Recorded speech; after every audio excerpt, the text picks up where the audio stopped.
We'll throw up that score, 49-0. Texas beat Oklahoma. It's the biggest win in Red River Rivalry history for the Texas Longhorns.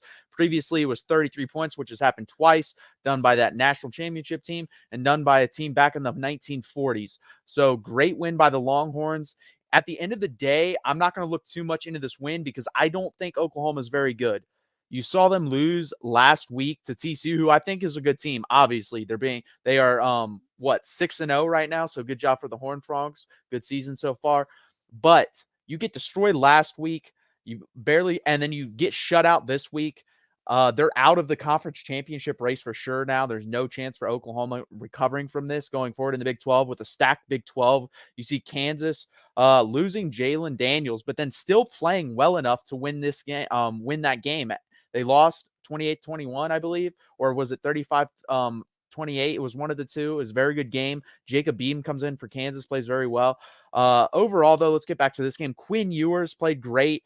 Pohl didn't play most of the fourth quarter. He finished with 289 yards passing and 4 touchdowns. Bijan Robinson, 130 yards rushing. I believe that's a season high for him on 5.9 yards per carry. Keelan Robinson had 8 yards per carry. This team played the best on offense that they could. Again, going up against a bad defense. I will say this about Oklahoma, though. They didn't have the breakdowns in the secondary that they had last week. There was no wide open guys running open other than the one time where Jordan Whittington was running wide open. It would have been a touchdown if Quinn Ewers delivers a better ball.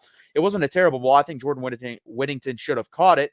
But at the end of the day, this team was clicking on all cylinders. I really can't say too much about the defense because, to be honest with you, they disappointed me at points because they were letting OU run the ball up and down the field, basically in between from their own 20-yard line to our 35, 40-yard line. They were able to run the ball. After that, we kind of stuffed them. But the thing is, they didn't have a quarterback.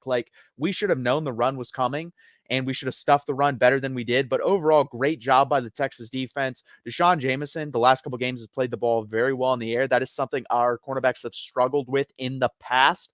So great job by him. Let's get into some of these comments real quick. The first comment I see here is by Michael Hogg. Has the Texas Department of Public Safety been called for the homicide yet at the Texas State Fair / Red River shootout? They should have been. They should have been called at halftime because this game, unlike last year, there was no guy sitting on the bench for Oklahoma that was such highly touted 5-star recruit in Caleb Williams. They didn't have that guy to call on. Nick Evers is good, but he's not Caleb Williams. And I think he'll be good going forward. But again, not Caleb Williams. I think Caleb Williams right now with the Bryce Young injury is the second best quarterback in college football behind C.J. Stroud.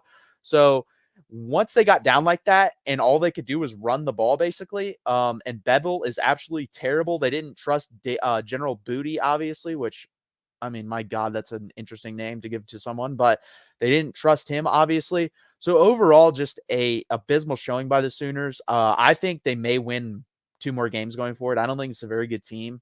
I think they can beat West Virginia, and they might be able to beat Iowa State, but that is it. I don't see any more wins for this team. This team is very bad overall.